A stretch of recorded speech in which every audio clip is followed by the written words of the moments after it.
Today we have a very special guest speaker. His name is Ashok Vyasji. He needs no introduction. He's very well known in the Indian television, produces his own productions now, YouTube. Whenever I see him, he's somewhere else in the world, so I never know where he is really. Travels quite a bit, meets very spiritual, but he has all his shows on YouTube now, right? And many of them. So we are very fortunate that he's going to share some of his learnings with us, so we can learn with him too. So hi, Ashok Vyasji. 2-3 बार और बोलूंगा तो पता लगेगा mic ठीक हो गया मेरे हिसाब से। जय श्री हनुमान, जय श्री हनुमान। तो कल गुरु पूर्णिमा हम सब ने मनाई और मंजूरा जी ने जब कहा कि कुछ बोलना चाहिए तो मुझे लगा रामायण जी के पाठ के मध्य में और यहाँ इस प्रकार के शेयरिंग का मुझे विशेष अभ्यास नहीं है। पर एक तो ऐसा समझते हुए कि मंच में और आपके बीच में कोई अंतर नहीं है। एक बात जो आप सबके भीतर है उसको मैं फिर से याद करना चाहता हूं और गुरु माँ का जो स्मरण है उसके साथ उनका जो प्रेम का भाव था जिसको लेकर वो सबको अपनाती थी और तो वो सिर्फ उनका अपनापन जो था वो किसी स्वार्थ को लेकर नहीं था, कोई क्षुद्रता के भाव को लेकर नहीं था, जिसका प्रमाण ये है कि ये जो परंपरा रामचरितमानस के पाठ की है वो भी जागृत है और ये संख्या की दृष्टि से हम कितने भी लोग यहाँ बैठे हों या ऐसे पावन स्थल पर जहाँ ऐसे स्पंदन होते हैं जो हमें अपने भीतर के आनंद के साथ जुड़ने का अवसर देते हैं, प्रेरणा देते हैं, ऐसे वातावरण में आना बड़ी कृपा की बात है। ऐसा वातावरण होना गुरु कृपा से ही संभव है। तो गुरु माता के रूप में जब उनकी उपस्थिति यहाँ रही तो ऐसा होता ही है कि गुरु जो है वो माँ से बढ़कर होते हैं। जैसे हमने बहुत वो दोहे सुने हैं, गुरु गोविंद हो खड़े काके लागू पाए, बलिहारी गुरुदेव की गोविंद दियो मिलाए। तो गोविंद जो हमारे भीतर बैठे हैं, गोविंद शब्द का अगर अर्थ ऐसे देखें तो वो जो इंद्रियों का स्वामी है, तो इंद्रियों का स्वामी है का मतलब अगर हम थोड़ी देर के लिए मन को यूं समझ लेते हैं कि वो भी गोविंद का स्वरूप हो सकता है यदि शुद्ध हो तो। अब उस शुद्धि के बारे में सचेत करने के लिए जो शक्ति हमारे लिए सहायक होती है वो गुरु शक्ति है। तो आपने ये सुना होगा, अखंड मंडलाकारम व्याप्तम येन चराचरम तत्पदम दर्शितम येन तस्मै श्री गुरवे नमः। तो गुरु की महिमा तो हमारी परंपरा में जब हम भारत में आध्यात्मिक चेतना के संस्कारों की बात करते हैं तो उसके बारे में जितना भी कहा गया वो कम ही हो जाता है, क्योंकि ये कहते हैं कि जब ईश्वर स्वयं को प्रकट करना चाहते हैं तो वो गुरु का रूप लेकर आते हैं। गुरु शब्द का अर्थ भी यही होता है कि जो अंधकार मिटाकर प्रकाश की ओर ले जाता है। और जिस संदर्भ में हम बात कर रहे हैं तो कई तरह के अंधेरे होते हैं। एक तो ये बल्ब जलाएंगे तो वो अंधेरा दूर हो जाएगा, पर हम थोड़ी देर इसी अंधेरे की बात करें जो बाहर का है। तो कमरे में क्या क्या वस्तु है, कुर्सी कहाँ पर है, पलंग कहाँ है, कांच कहाँ पर है, जब तक प्रकाश नहीं होता है तो वो वस्तुएं वहां पर होती हुई भी हमको पता नहीं लगता है कि मैंने पर्स कहाँ रख दिया था या घड़ी कहाँ रख दी थी। तो जो ये भौतिक वस्तुएं हैं वो भी जब प्रकाश आ जाता है तब हमको पता चलता है कौन सी चीज कहाँ पर है। तो जो ईश्वर ने हमको बनाया है, हमारे अंदर क्या क्या है, वहां पे जब प्रकाश अंदर वाला आता है जो कि गुरु कृपा से आता है तो हमको पता लगता है अरे मैं इतना विशिष्ट हूं कि मेरे अंदर ऐसा आनंद है जिसको कि हमारे शास्त्रों ने ब्रह्मानंद कहा है।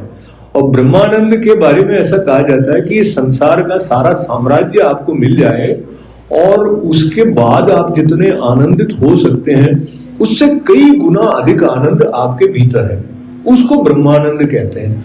अब ये बात हमारे पचती नहीं है क्योंकि हमारे अनुभव में नहीं आई हुई है, लेकिन जब गुरु की कृपा से हमारे अंदर प्रकाश होता है तो हमको पता लगता है कि नहीं, कुछ तो मुझ में विशिष्ट बात है। और ये जो विशिष्टता है वो अहंकार के साथ वाली नहीं है, वो समर्पण के साथ वाली है। तो इसलिए जो गुरु की कृपा होती है और गुरु के प्रति हमारा समर्पण होता है तो हमारे भीतर शुद्धि आए, ऐसा सहज भी होने लग जाता है। और फिर हमें ऐसी प्रेरणा मिलती है कि हम कुछ साधना करें और क्या करना है क्या नहीं करना है इसका बोध हमको गुरु कृपा से होता है। तो एक गुरु पादुका पंचकम है, उसका मैं कुछ अवलंबन लेके यानी उसको थोड़ा सा आधार लेके कुछ बात आपके साथ शेयर करने की कोशिश करता हूँ। और ये करने से पहले मैं, क्या होता है कि जब हम बहुत गंभीरता से बैठे होते हैं ना तो बोलने वाले को लगता है कि वो सोच रहे हैं कि अब ये चुप हो जाए तो कुछ और कार्यक्रम हो या मैं बाहर चला जाऊं चली जाऊं। तो वैसे भाव को मुझ तक नहीं आने दीजिए, थोड़ा बहुत मुस्कुराते रहिए कभी कभार। तो क्या है, थोड़ा ऐसा लगता है कि रसमयता जो है वो जीवन का अनिवार्य अंग है। रसमयता का मतलब हुआ कि थोड़ा हम हंसमुख हो, थोड़ा बहुत मुस्कुराएं। तो स्वामी विवेकानंद ने क्या कहा था कि जो मुस्कुराते हुए चेहरे हैं वो ईश्वर के अधिक समीप होते हैं। समीप का मतलब ऐसे नहीं कि वो उठा लेंगे, आपको डरिए मत। समीप का मतलब है कि वो अपनी अनुभूति देंगे, मुस्कुरा रहे होंगे तो, और मुंह लटकाए हुए रहेंगे तो भगवान इतने पास में नहीं रहते हमारे, ऐसा होता है। क्योंकि वो स्वयं ही आनंद स्वरूप है ना, सच्चिदानंद है। वो क्या है? सच्चिदानंद है। तो सत्य और चित्त और आनंद, ये जो तीनों बातें इसके साथ जुड़ी हुई है, उसमें से जो हमारी कॉन्शियसनेस है उसके साथ में जो ट्रूथफुलनेस है उसका जागरण हो जाता है तो फिर आनंद ही आनंद रहता है। क्योंकि हमको पता लग जाता है कि ये जो कुछ बातें मुझे बांध रही हैं मैं इससे परे हूं, क्योंकि मेरा संबंध उसके साथ है जो शाश्वत है, जो कि सीमाओं के साथ बंधा नहीं है, जो कि कार्य कारण से परे है।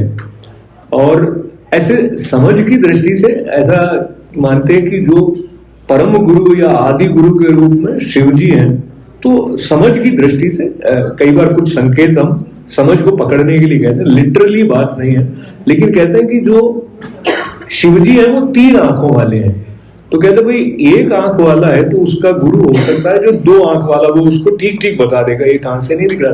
तो हम सभी 2 आंखों वाले, तो हमको 3 आंखों वाले गुरु चाहिए। तो तीसरी आंख खुल जाती है, तीसरे नेत्र खुल जाते हैं, ऐसा संदर्भ आता है ना। तो ये 3 का हमारी परंपरा में बहुत ही महत्व है। जागृत, स्वप्न, सुषुप्ति, ये 3 अवस्थाओं की बात हमारे शास्त्रों में बार बार कही गई है। तो जागृत तो मतलब अभी हम जाग रहे हैं तो रसगुल्ला बाहर है तो हम उसको खाएंगे तो उसका रस हमें पता लग जाएगा।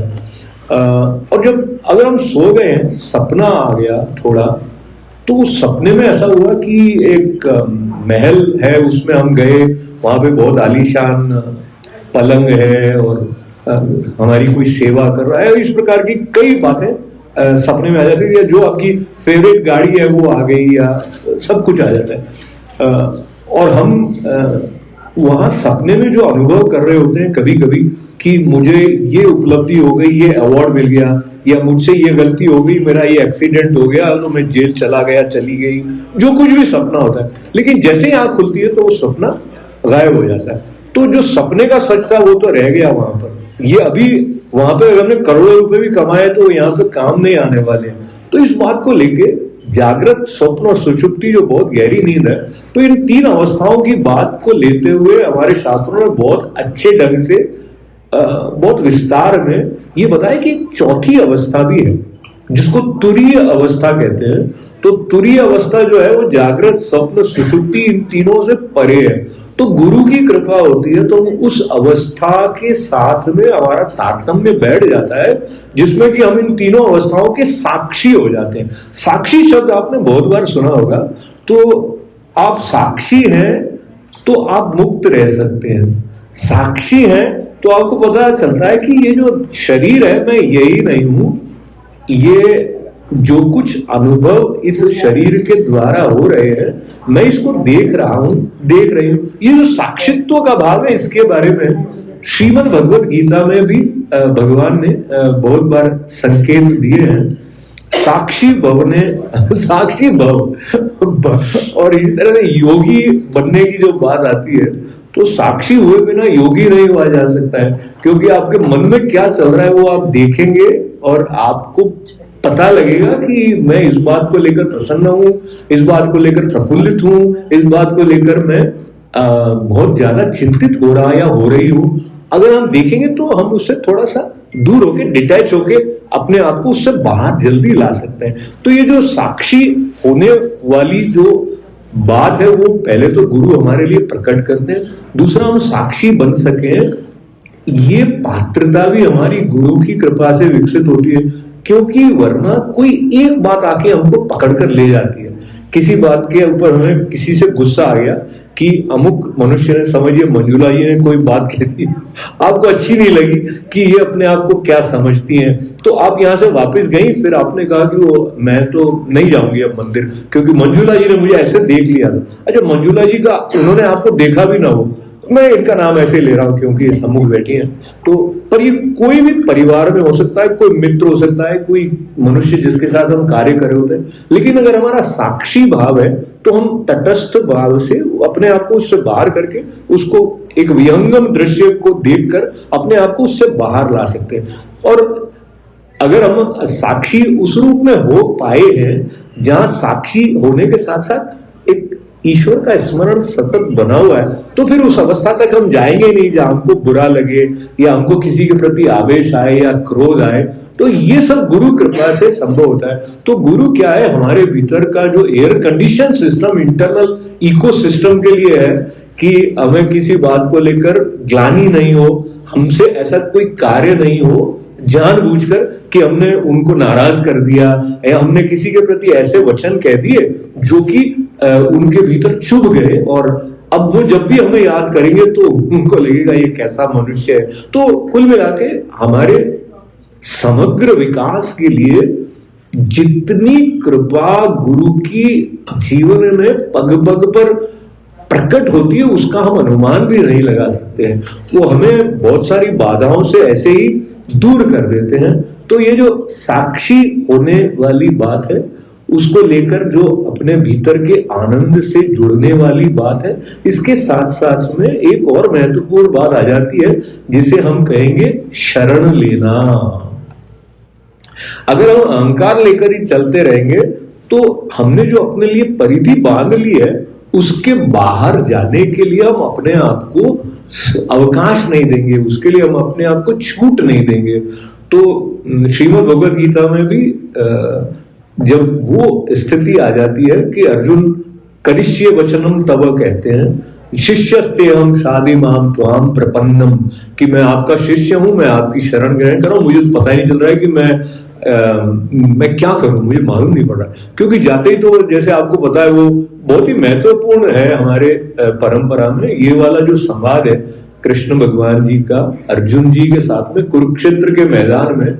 ये सर्वश्रेष्ठ धनुर्धर हैं, इनके पास में इतनी प्रतिभा है, इतना कौशल है उनके पास में, पर उनको लगता है कि ये सब तो मेरे स्वजन है, मैं इनके साथ क्यों युद्ध करूं। आपको पता है पांडवों और कौरवों के बीच के युद्ध वाली जो स्थिति आ जाती है, इस बात के संदर्भ में जब उन्होंने अपने रथ को कौरव और पांडवों के बीच की जो सेना वाली जगह पर स्थापित करके और देखना शुरू किया कि भाई कौन कौन है, तो वहीं से प्रारंभ होता है। वो धृतराष्ट्र को तो संजय बता रहे, पर इधर वो अर्जुन देख रहे हैं कि अरे ये हैं, ये तो मेरे चाचा हैं, मेरे ताऊ हैं, या वो विष्णु पितामह है, तो ये तो सब मेरे अपने, मैं इनकी लड़ने की बजाय तो अगर मैं कहीं जाके अपने आप को समाप्त भी कर लूं तो बेहतर होगा। इस प्रकार के विचार अर्जुन के मन में आ रहे हैं।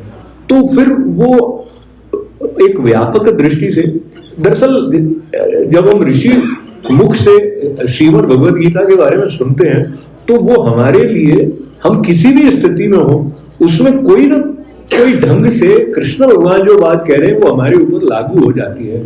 क्योंकि यहाँ फिर वो उनको बताते हैं, जो 2-3 प्रश्न समझिए आप श्रीमद् भगवद गीता के संदर्भ से, जो कि हम किसी भी स्थिति में हो, अमेरिका में हो, ऑस्ट्रेलिया, न्यूजीलैंड, कहीं पर भी, भारत में हो, सब जगह लागू होते इसलिए क्योंकि हम भूल जाते हैं कि मैं हूं कौन, कि मैं पंडित जी हूं तो पंडित जी होना मेरा एक रूप है, लेकिन मैं इतना ही नहीं हूं।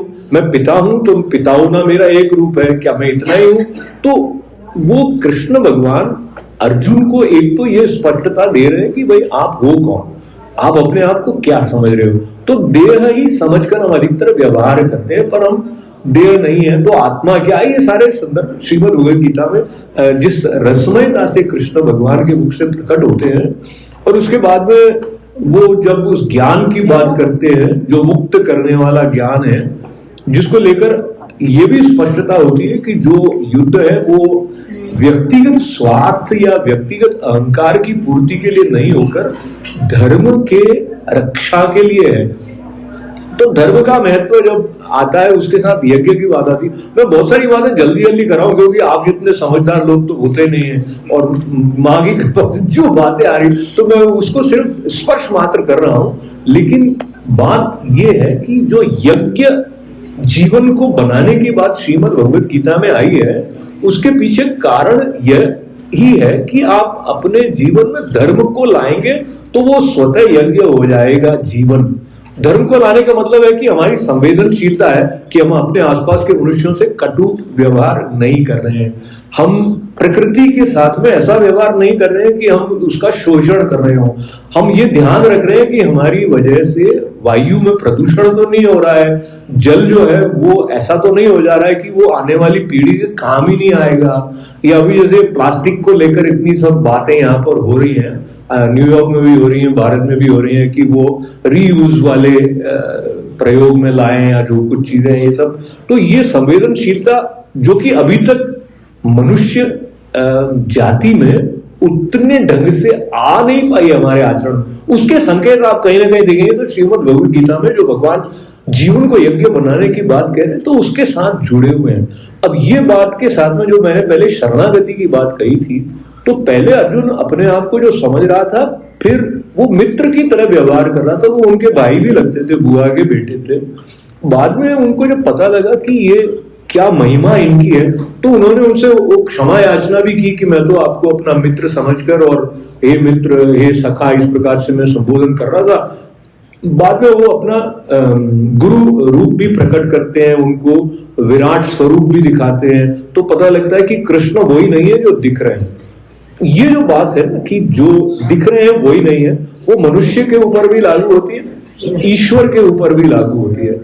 तो अभी चूंकि हम जहां बैठे हैं तो गुरु माता का स्मरण सहज ही हो जाता है, तो गुरु माता के साथ में हम सबका कुछ न कुछ एक सीधा सीधा समीकरण रहा होता है। हमें से कई लोग उनको बहुत अच्छे से जानते रहे, तो वो जो दिखती थी उतनी ही नहीं थी, वो उस वक्त भी हमको पता था, और अभी भी वो अपने उस रूप में नहीं है, लेकिन वो कहीं ना कहीं यहाँ पर हमारे भीतर हैं, हमारे आसपास हैं, उनकी प्रेरणा है। तो ये जो चेतना होती है वो कभी समाप्त नहीं होने वाली होती है।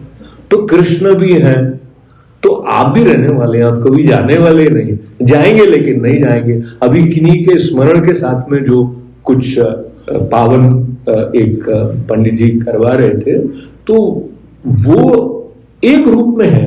ये जो एक बात है कि हम कभी समाप्त होने वाले नहीं है, इसका अपना एक गौरव है, क्योंकि वरना हम अगर जीवन को ऐसे ले कि हमने पैसा कमाना था, आराम से रहना था, इस शरीर के जितने सुख हम उपभोग कर सकते थे वो करने थे, तो कहीं ना कहीं बोरिंग हो जाएगा। जैसे कि ऐसा लगेगा कि कुछ लिमिटेशन है जिसके बाहर हम देख नहीं पा रहे।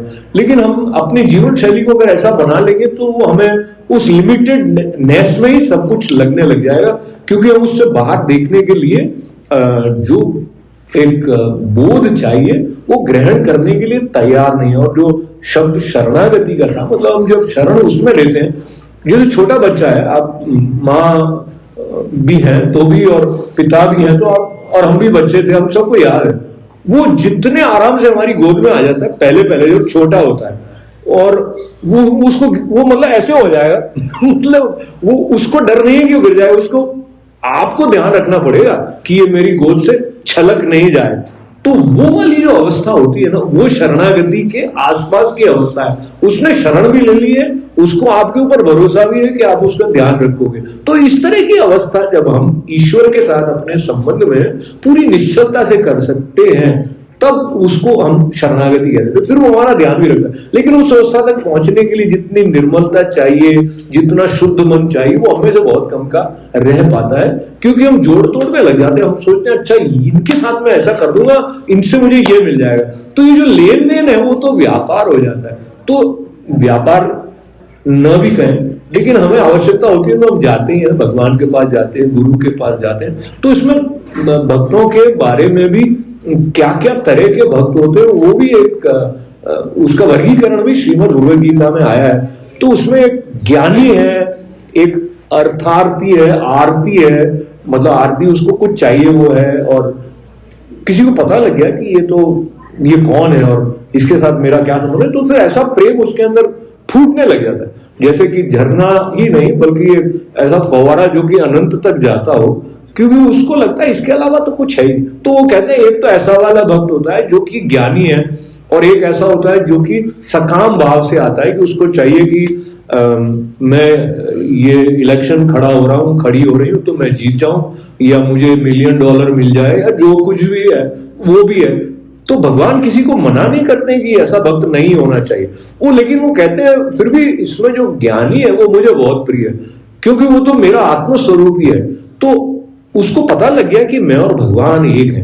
तो मूलतः जो कुछ हमारी साधना है उसमें हमारा एक रूप में ये लक्ष्य हो जाता है कि हम अपने और ईश्वर के बीच का जो अंतर है उसके परे जाए, यानी हमें ये अनुभूति हो जाए, ये अनुभव हो जाए कि मैं और वो एक ही है।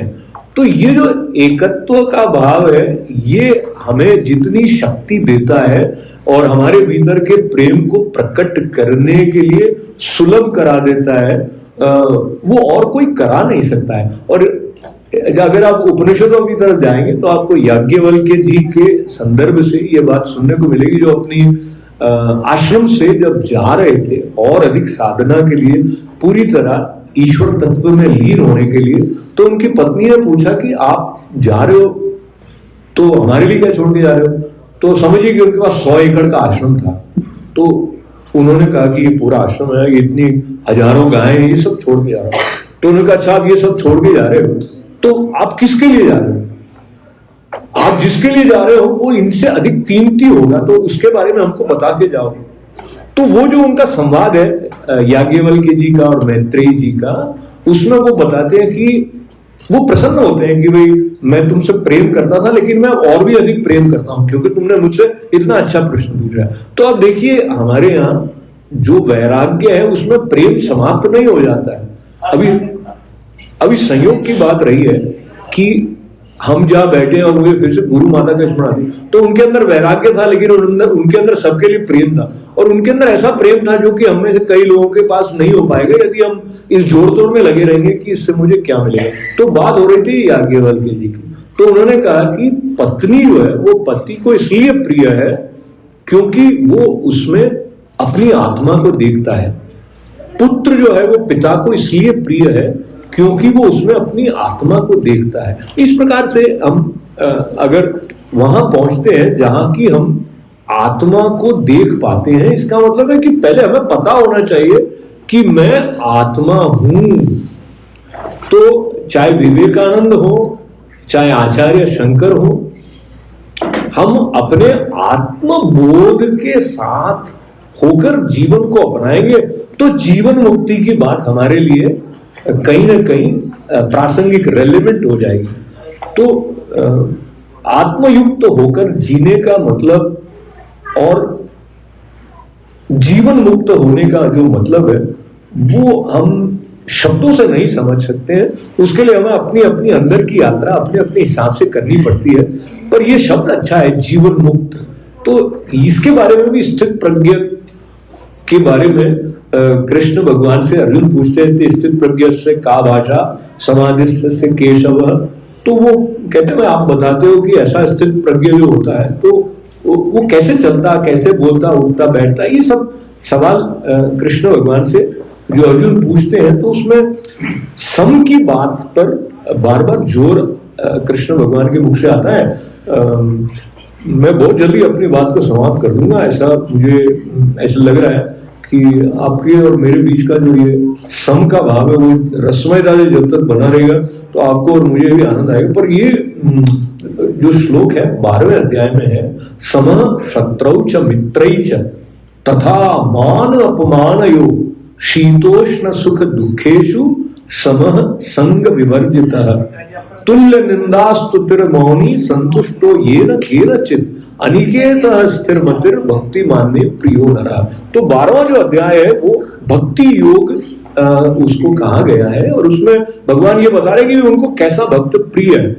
तो इस बात को पहले आप अपने अंदर लेकर देखेंगे तो स्माइल आएगी थोड़ी सी शायद।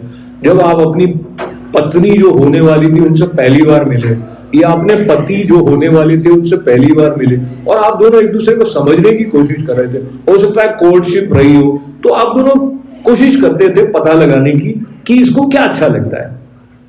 तो ये बात इंपॉर्टेंट इसलिए हो जाती है कि फिर आप अगर उसको नीला रंग अच्छा लगता है तो आप उनके लिए नीले रंग का शर्ट लाई है या इस तरह की बात। तो इस तरह से ये देखिए जो 12वां अध्याय है वो बहुत इंपॉर्टेंट हो जाता है क्योंकि भक्त को पता लग गया है कि भगवान को क्या अच्छा लगता है, वो भगवान बता रहे उसमें। तो ये इटर्नल लव स्टोरी का एक बहुत इंपॉर्टेंट चैप्टर है जो 12th चैप्टर है।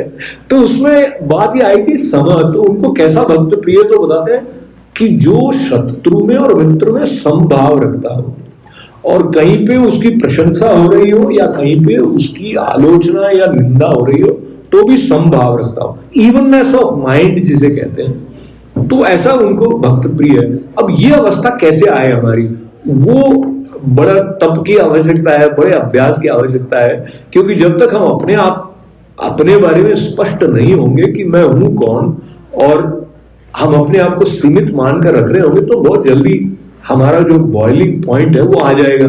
किसी ने थोड़ा सा हमारा उस तरह से सम्मान नहीं किया जैसा कि हमें लगता है हम उसके अधिकारी हैं तो हमें बहुत बुरा लगेगा और कई दिन तक हम उसको ही सोचते रहेंगे। और कई बार हमने देखा है कि लोग आपस में संबंध इसलिए बंद कर देते हैं क्योंकि अमुक मनुष्य ने अमुक स्थान पर इस तरह से व्यवहार नहीं किया था जैसा कि मुझे चाहिए था।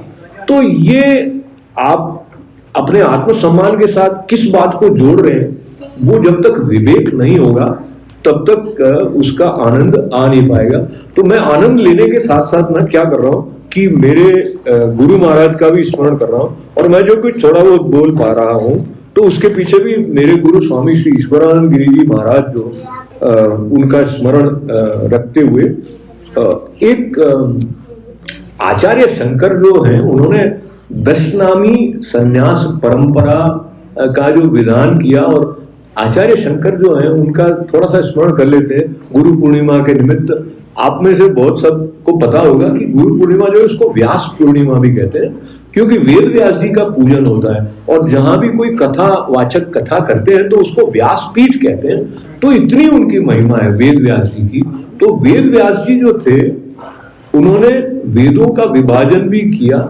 जो 4 वेद हैं इस रूप में कौन कौन से हैं वो कोई बताए नहीं, मैं ही बता देता हूं आप सबकी तरफ से। तो ऋग्वेद, यजुर्वेद, सामवेद और अथर्ववेद। तो ये क्लासिफिकेशन जिस तरह हुआ है उसका श्रेय भी वेद व्यास जी को जाता है। और जो भी हमारे पुराण इत्यादि हैं तो महाभारत जो है उसको पंचम वेद की संज्ञा दी गई और जो श्रीमद् भगवद गीता है वो महाभारत का ही एक अंश है। तो इस प्रकार से इतनी मेधा वाले जो वेद व्यास जी थे वो आचार्य शंकर जो कि 1200-1300 वर्ष पूर्व हुए, ऐसी कथा आती है कि आचार्य शंकर जो थे ना 8 वर्ष के थे तब तक उनको सब वेदों का ज्ञान हो गया था और वो एक गांव में कालिम केरल में कोई गांव था तो वहां पे वो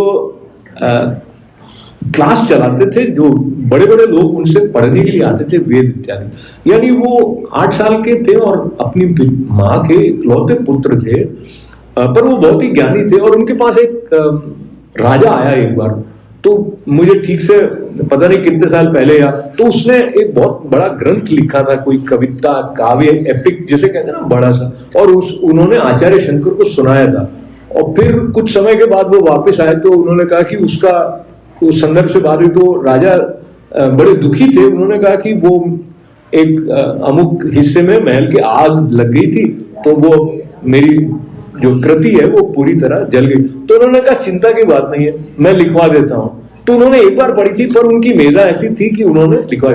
तो उनकी मेधा का उल्लेख इसलिए भी किया जा रहा है अभी, क्योंकि एक और संदर्भ में ऐसा हुआ कि वो उनकी हमारे पास ना इतनी कथाओं का भंडार है।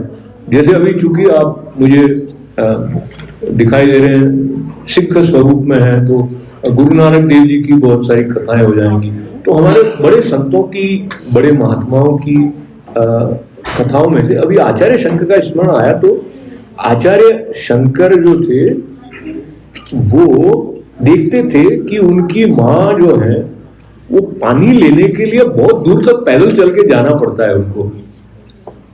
तो उनको लगता कि इनका कष्ट कम हो जाए, तो उन्होंने एक स्तोत्र की रचना की, जो अभी मुझे स्मरण नहीं है, लेकिन ऐसे जो प्रबुद्ध मेधा वाले होते हैं तो उनकी प्रार्थना भगवान सुन लेते हैं, तो ऐसे कार्य हो जाते हैं जिनको हम मिरेकल कहते हैं। तो नदी ने अपना रास्ता बदल लिया और ऐसे रास्ता बना लिया कि इनकी मां को ज्यादा दूर नहीं चलना पड़े, पानी लेके आए। ये बात मैंने इसलिए बताई कि फिर एक अवस्था में वो नदी में स्नान कर रहे थे तो मगरमच्छ ने उनका पांव पकड़ लिया।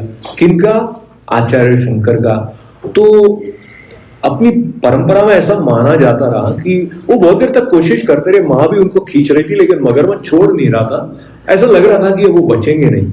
तो उन्होंने कहा कि आप मुझे अनुमति दो तो मैं संन्यास ले लूं, क्योंकि मैं जाने के पहले मुक्त हो जाऊं। ऐसे करके तो उन्होंने जल हाथ में लिया और मां की अनुमति से संन्यास के लिए संकल्प कर लिया, जल छोड़ दिया। इधर उन्होंने जल छोड़ा, उधर मगरमच्छ ने उनको छोड़ दिया। तो नदी से तट पर आए तो मां ने कहा घर चल, तो उन्होंने कहा नहीं, मैंने तो संकल्प कर दिया। तो मां ने उनसे ये वचन लिया था कि तू सन्यासी हो जाएगा तो तू मेरा इकलौता बेटा है, मेरे अंतिम संस्कार कौन करेगा? तो उन्होंने कहा मैं जहां भी होऊंगा मैं आऊंगा। तो ये तो, और वो आए भी थे, जो कि वैसे संन्यास परंपरा में होता नहीं, पर उन्होंने अभी मैं उनका ईश्वर इसलिए वेद व्यास जी के संदर्भ से कर रहा था। तो ऐसा कहते हैं कि उनको उनका जो जन्म हुआ था तो उनको सिर्फ 16 वर्ष की उम्र मिली हुई थी, और तब तक उन्होंने भाष्य, जो क्रिटिक कहते हैं ना, हमारी जो बड़े बड़े ग्रंथ है, उपनिषद है, श्रीमद् भगवद गीता है, अभी भी हम लोग देखते हैं जो विद्वान जन होते हैं वो शंकर भाष्य का आधार लेकर गीता जी पर बात करते हैं।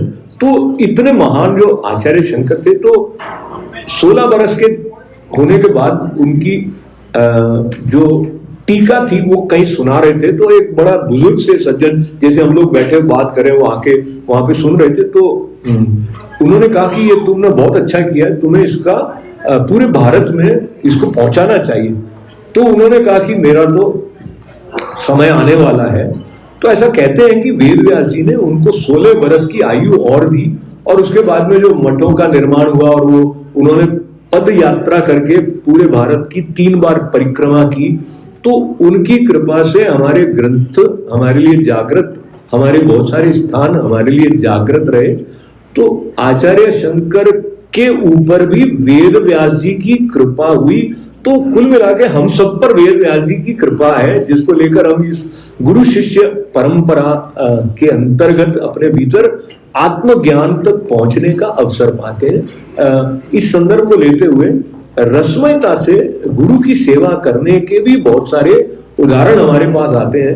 आपने शायद स्कूल के दिनों में पढ़ा होगा, एक आरूणी थे और वो गुरु के आश्रम में थे, और फिर उनको ये सेवा का संकेत था कि भाई जो खेत है वहां पर पानी जो है वो ठीक ठीक बहता हो, और फिर बाढ़ आ गई थी। तो ये क्या, रात के समय में वहां पे लेट गए कि भाई यहाँ से टूट जाएगा तो इधर ये पूरा का पूरा खेत नष्ट हो जाएगा।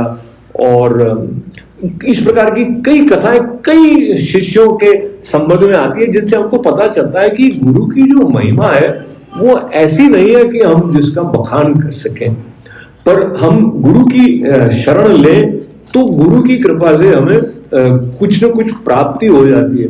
अब मैं सोच रहा हूँ कि समापन की तरफ चलते हुए ना, मैं एक ऐसा जो श्लोक है जो कि गुरु पूजन के साथ जुड़ा हुआ भी है, और उसमें ये जो दीप जलाने की बात है, तो पहले तो जब हम दीप प्रज्वलित करते हैं तो वो हम ऐसा बोलते हैं, पंडित जी शायद इधर चले गए बैठे हैं, तो दीपो ज्योति परब्रह्म दीपो ज्योति जनार्दन दीपो हरतु मेध्वांतम संवित दीपा नमोस्तुते शुभम करो तो कल्याणम आरोग्यम सुख संपदा द्वेष बुद्धि विनाशाय आत्म ज्योति नमोस्तुते। तो जो हमारी साधना की पूरी पद्धति है वो इस श्लोक के साथ में भी जुड़ी हुई है।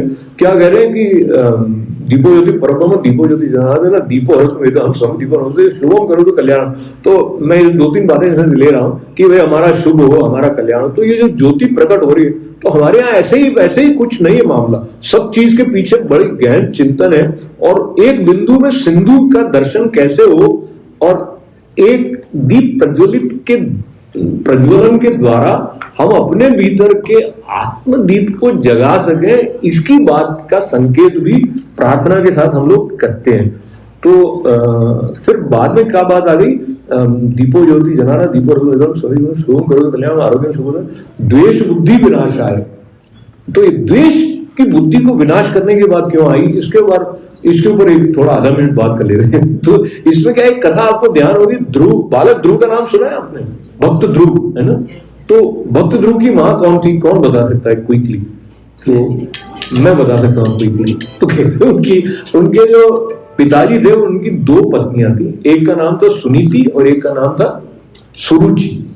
तो जो सुनीति के पुत्र थे बालक ध्रुव, उनके पिताजी जो थे उनको सुरुचि जो उनकी रानी थी उनके प्रति अधिक स्नेह था। तो एक समय ऐसा था कि ये बालक ध्रुव खेलते खेलते आए और उनके भाई भी थे कजन, और झूले में बैठे हुए थे राजा साहब, और ये जाकर उनकी गोद में बैठ गए, बालक ही थे। अब वो सुरुचि उनके पास बैठी, उन्होंने इशारा किया कि इसको उतार दो, तो उन्होंने उतार दिया। तो बालक बहुत दुखी हो गए, वो रोए अपनी माँ के पास, यानी कि जो डायरेक्ट माँ थी सुनीति उनके पास गए। तो उन्होंने कहा कि ऐसा क्यों ऐसा क्यों। तो माँ ने कहा कि तुमको सब कुछ मिल जाएगा, तुम नारायण का ध्यान करो। और तो कैसे होगा, तो उन्होंने कहा कि तुम्हें तपस्या करनी पड़ेगी। मैं इसको 2-3 वाक्यों में खत्म करने के हिसाब से जल्दी कर रहा हूं। तो क्या हुआ कि और उनकी माँ ने यानी सुनीति ने ये कहा कि जब तुम तपस्या के लिए जाओ तो सुरुचि का आशीर्वाद लेके जाना।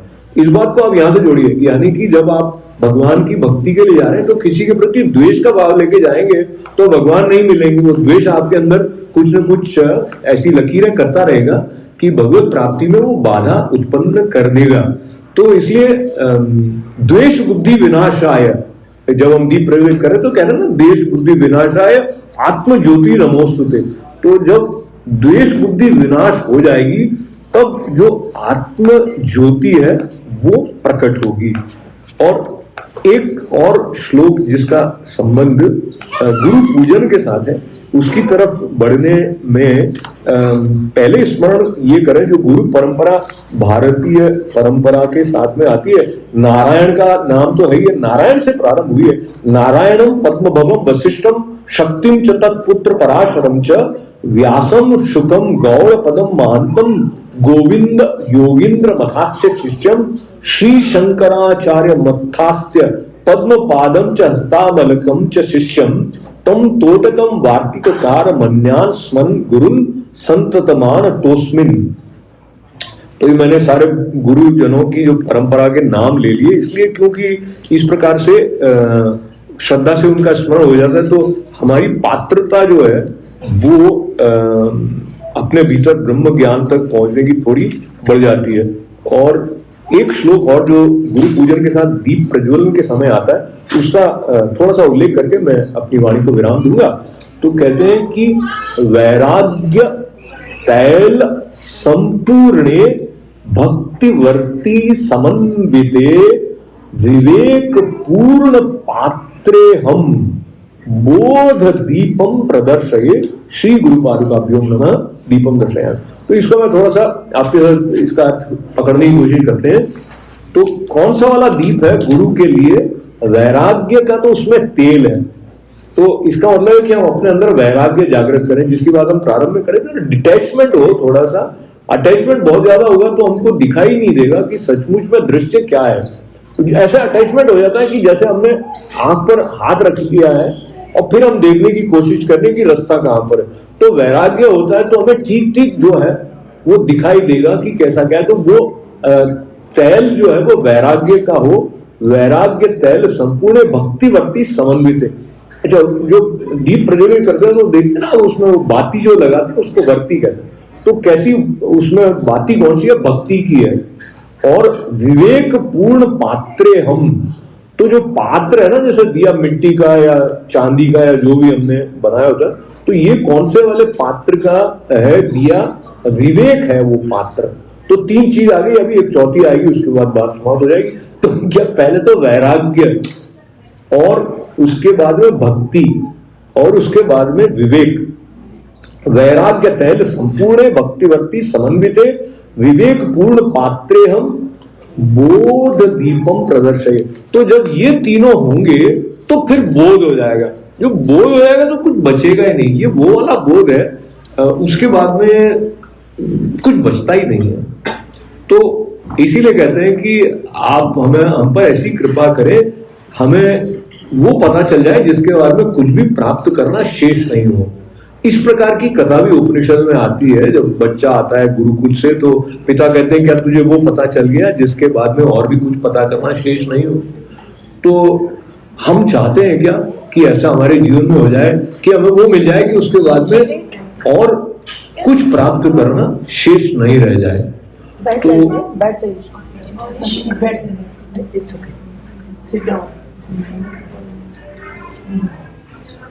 तो जब हम ऐसे शांत होकर कोई बात कर रहा है उसकी तरफ देखते तो क्या वो थोड़ा कॉन्शियस हो जाता है, वो थोड़ा कॉन्शियस हो जाता है। तो इस तरह से हमारे अंदर क्या है कि कोई बात ऐसी आ जाए ना, तो हम उसको ध्यान से देखने लग जाए कि यार मैं किस बात को लेकर परेशान हो रहा हूँ, तो वो कॉन्शियस हो जाती है, तो बात थोड़ा व्यवस्थित हो जाती है। जैसे माँ जो होती है ना, कोई तो गुस्सा करती है बहुत, कोई सिर्फ आंख से देखती है तो बच्चा सही हो जाता है। तो जो हम बात कर रहे हैं हमारे अंदर जागरण की, तो हमारे अंदर ऐसा जागरण आ जाए कि किसी भी बात को लेकर विचलन हो, हमने ध्यान दिया, थोड़ा सांस पर, प्राण पर संयम किया और गुरु स्मरण किया, तो फिर हम अपने हार्मोनियस स्टेज जो है, जिसको कि हम कहते हैं कि समन्वय की अवस्था है, उसको जल्दी प्राप्त कर लेते हैं। तो मैं एक बार फिर से एक तो मंजुला जी का धन्यवाद कर रहा हूँ, नयन भाई आए, इनका भी और आप सबका भी, और आप सबके साथ साथ मैं गुरु पूर्णिमा का अवसर गया है और अभी हम राम जी के सन्निधि में विराजमान है, हनुमान जी की सन्निधि में विराजमान है। तो हनुमान जी के लिए भी यह है कि भाई जय जय जय हनुमान गोसाई, कृपा करो गुरुदेव की नाई। और गुरु की महिमा तो ऐसी है कि जब राम जी आए तो भी उनके गुरु जी वशिष्ठ जी, कृष्ण भगवान आए तो भी उनके गुरु सांदीपनि जी। तो जब वो अवतार लेकर आते हैं तब भी वो गुरु की महिमा को बनाए रखने के लिए अपनी लीलाओं में गुरु से वो सीखते हैं, ये बात भी हम तक बताते हैं। तो इतना कह के गुरु पूर्णिमा अभी गई है, और तो गुरु शक्ति जो है वो हमारे पथ को आलोकित करे। तो हम जितने जितने अच्छे होंगे, अच्छे का मतलब संपन्नता भी है उसमें, तो उतना उतना हमारे आसपास का वातावरण अच्छा होगा। और विश्व शांति के लिए जरूरी है कि हम अपने भीतर शांत भाव का जो स्थल है उसको और अधिक बढ़ाएं, अपनी श्रद्धा को और अधिक बढ़ाएं, और ऐसे ऐसे वातावरण में आए जाएं जहां पर कि हम आनंद के साथ में अपने भीतर ऐसी प्रसन्नता को छू सकें जो कि कभी खत्म नहीं होती है। तो एक बार जय श्री हनुमान हम कह देंगे, मुस्कुराते हुए जो कहेगा उसको अतिरिक्त नंबर मिलेंगे। तो 3 बार बोलते हैं, जय श्री हनुमान, जय श्री हनुमान, जय श्री हनुमान। ओम पूर्णमदः पूर्णमिदं पूर्णात् पूर्णमुदच्यते पूर्णस्य पूर्णमादाय पूर्णमेवावशिष्यते। ओम शांति शांति।